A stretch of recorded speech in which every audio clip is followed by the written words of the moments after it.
안녕하세요. 자, 이제 오늘은 신경훈 대표님과 두 번째 이야기 시간을 가지도록 하겠습니다. 오늘은 특별히 이제 농아인들이 사용하는 이 수어에 대한 이야기를 한번 해보도록 하겠습니다. 분단된 상태에서 남북한의 언어도 많이 이제 달라져 있는 부분이 있는데, 남북한이 사용하는 수어의 80%가 서로 다르다라고 하는 이야기를 제가 듣고, 와, 그렇구나 하는 생각을 가졌습니다. 이 부분에 대해서 오늘 좀 깊이 있게 이야기를 나눠볼 텐데요. 수화라고 많이 이제 했던 것 같아요. 근데 수화하고 수어는 어떻게 다른지 용어를 좀 한번 설명을 해 주시겠습니까? 예전에는 이제 뭐 수화로 이렇게 뭐 손으로 하는 대화 이런 식으로 많이 표현을 했었는데요. 네. 이제 한국 수화 언어법이 이제 제정이 됐습니다. 그래서 이제 국어와 마찬가지로 수화도 이렇게 이제 언어가 됐기 때문에 이제 수어로 이렇게 말이 바뀌었습니다. 그러니까 수화는 그냥 대화한다. 네, 그런 식으로 이미지를 많이 생각하고 있고요. 수어가 되니까 훨씬 더 이제 포괄적이고. 그 세계적으로도 이제 42개의 나라가 수어를 그 나라의 언어로 이제 공식적으로 선포를 했더라고요. 우리나라도 마찬가지예요. 예, 우리나라도 되어 있습니다. 혹시 북한도? 북한은 아직은 아직은 아니고. 예. 네. 수어가 언제 어떻게 이제 시작이 되었는지 좀 알려주시겠어요?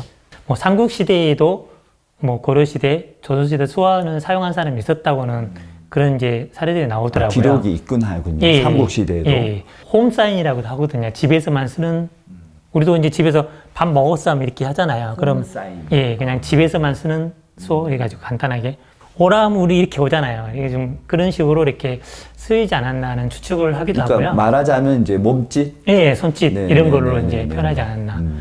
영조시대에 이덕수 판사인가 그분이 청각장애인으로 나와 있습니다. 청각장애인 치고는 가장 높은 지에 오른 사람으로.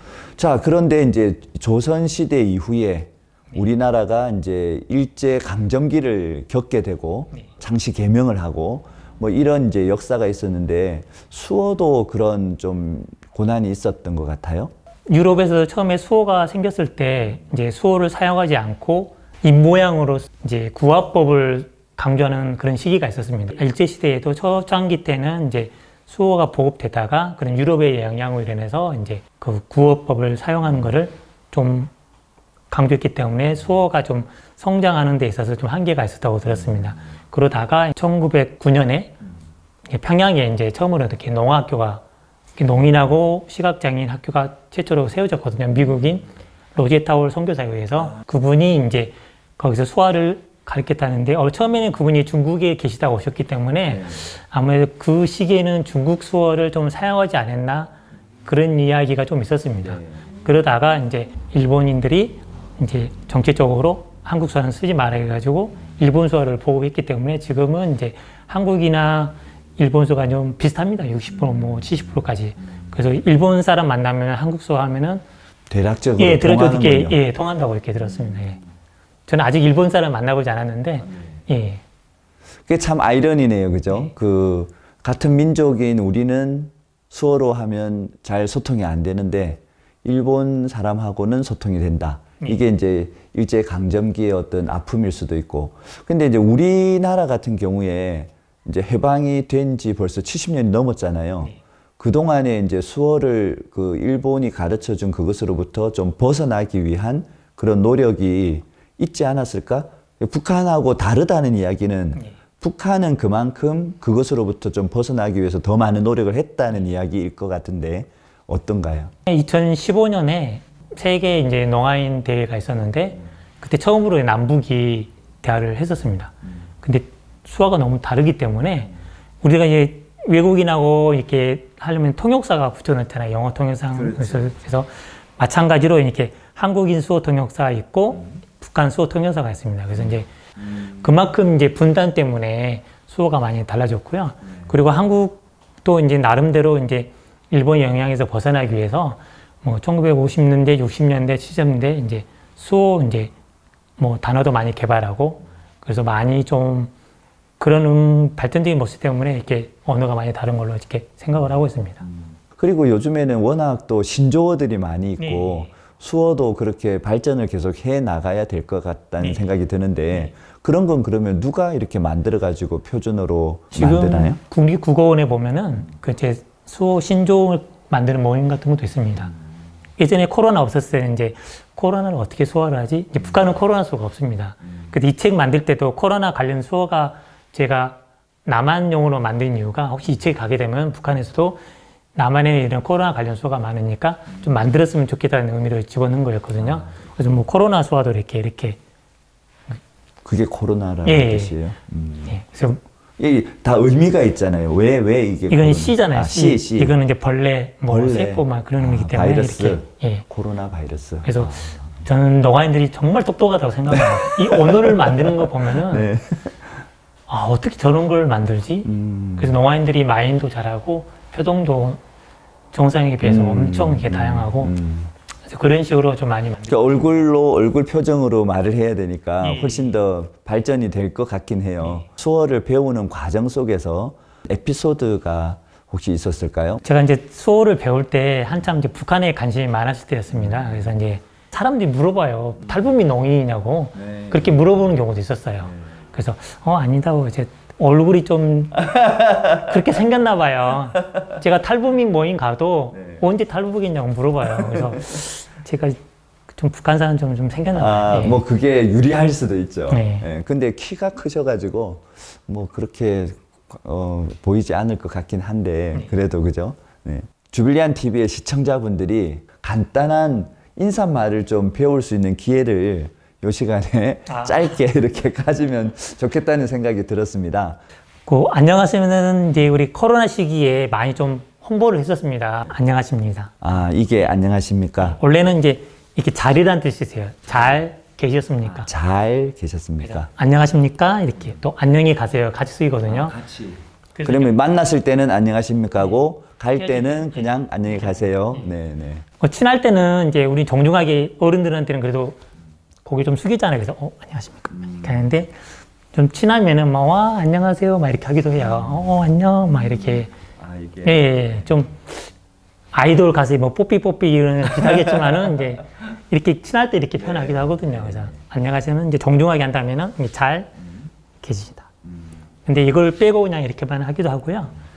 샬롬은 원래는 이제 그 평안으로는 이렇게 하기도 합니다. 우리 애기 이렇게 안고 제가 생각으로는 이렇게 애기를 이렇게 안고 있으면 너무 편안하고 좋잖아요. 그래서 그렇게 생각하면 될 것 같아요. 샬롬 하면 원래 이렇게 안 쓰는데 제가 샬롬을 표현한다면 저는 이렇게 쓸 것 같아요. 그럼 안쪽에서 바깥으로? 예, 이렇게 애기 안고 막 샬롬. 근데 원래 수어는 샬롬은 이렇게 쓰기도 해요. 원래는 무엇 이렇게 하는데 이제 이게 무엇? 예, 이게 뭐지? 할때 뭐 이러는데 보통 우리가 이제 선교단체에서 뭐 샬롬 표현할 때 이렇게 많이 하는데 수어에는 아직 샬롬을 표현한다는 게 없습니다. 공식적인 건 없는데 네. 우리 신경훈 대표님이 샬롬을 표현한다면 엄마가 아기를 안는 이게 것 좋을 것 같은. 같아요. 저는 너무 편안하고 좋으니까. 샬롬. 좋네요. 좀 이상하나요? 아니요, 좋아요. 네, 그다음에 굿모닝. 굿모닝은 이제 좋은 아침이잖아요. 이게 좋다. 사랑하는 사람 애들 몇 개 안고 막 머리 냄새 맡으면 너무 좋잖아요. 그래서 그 머리로 생각하고 냄새를 맡는다. 이런 저는 느낌으로. 그렇게 표현을 많이 해요. 원래는 다른 뜻의 이렇게 오온이라는 게 다 있습니다. 수화의 오온 이런 게 다 있는데 저는 이제 제가 강사할 때 이렇게 표현하면은 이제 그런 식으로 많이 표현합니다. 이게 좋다고 아침은 이제 이게 표현이 좀 그래요. 이렇게 욕일 수도 있어요. 근데 이제 이게 산 모양 같죠. 그래서 요즘에 산 쓰면 이렇게 하자는 말도 있어요. 이렇게 산 모양 좀 보이잖아요. 한문으로. 어떻게요? 한문으로 산 같죠. 이렇게. 예, 이렇게 쓰자는 말도 있던데 네. 이제 이렇게 쓰고 원래는 이렇게. 그리고 아침은 적고. 이게 이제 해. 동그라미에 태양 이렇게 갈기갈기 그런 거 있죠. 햇살. 예, 햇살이 이렇게 딱 떠오르는 거 산에. 이거 어렵네요. 이게 아침입니다. 네, 요게. 예. 아침. 그럼 반대로 당신이 이게 내려가면은 저녁? 예, 저녁은 따로 있는데 해가 지다. 해가 진다. 해 뜨다. 예, 그런 식으로 해서 좋은 아침은 좋은 아침. 근데 좀 하기가 좀 그렇죠. 그러네요. 이 수가 그렇게 좀 이게 좀 당황스러워요. 수업 이렇게 할 때. 예. 굿모닝 하는데 그걸 좋은 아침. 이거 익숙하면 괜찮아지겠는데. 이게 또 아까 에피소드라는 게 네. 이게 올리면은 형이란 뜻이에요. 네? 형. 형? 예. 오. 형이고 내려가면은 동생. 동생. 예. 남자는 형이지만은 여자가 이렇게 할 때는 오빠겠죠. 오빠. 예. 언니는요, 그러면? 언니는 이제 새끼손가락. 새끼손가락으로. 예. 보통 남자는 엄지를 많이 뜻하고 새끼손가락이 여자를 뜻하기 때문에 저는 생각에는 그냥 이렇게 올렸으면 형 오빠하고 바꿨으면 좋겠는데 세 번째 손가락 하는 게 좀 그렇더라고요. 표현하기가. 아유. 하여튼 수어를 이렇게 이야기를 들어보니까 참 다 이유가 있고, 참, 야, 어떻게 저런 걸 이렇게 만들었을까. 근데 왜 세계의, 각국이 이런 수어는 좀 같이 통일을 못했을까? 그런 생각도 좀 들어요. 전 세계의 수어를 좀 공통으로 한번 만들어 보자. 지화 같은 경우에는 아무래도 이제 알파벳이나 우리는 이제 한글이 있고 지화는 다르게 한다고 해도 이런 걸 좀 통합하려고 하는 그런 시도는 없어요? 국제수화라는 게 또 따로 있습니다. 1925년도에 처음으로 국제수화를 사용했다고 하더라고요. 그래서 영어 수화는 따로 있습니다. 미국 수화가. 우리는 영어를 배우면서 보통 영어로 이제 국제 언어 생각해서 대화를 하는데 개인적으로 미국 수어 배우면 되지 않나 라고 생각을 하는데 국제 수화를 또 따로 만들어서 이렇게 배우고 있더라고요. 그런 시도가 있긴 하네요. 예, 좀 많이 보급이 됐습니다. 그래서 세계 농아인대 하게 되면 이제 국제 수화로 통역하게 되면은 이렇게 통역사들이 많이 세워져 있습니다. 국제 수어로 통역하면은 그 국제 수어를 또 그 나라말로 통역을 하고 그 통역사는 이제 일반 건청인한테 그 나라 말로 또 통역을 하고 통역사들이 한 명만 서 있는 게 아니라 여러 명이 더 서 있는 경우가 많습니다. 예. 제가 기억나는 게 예전에 수어 찬양, 수어 찬양을 이제 여러 사람들이 이렇게 하는 그런 모습들 보면서 참 너무 아름답다 그런 생각하기도 했었는데 최근에는 수어 찬양을 좀 예전보다는 안 하는 것 같다는 생각이 들더라고요.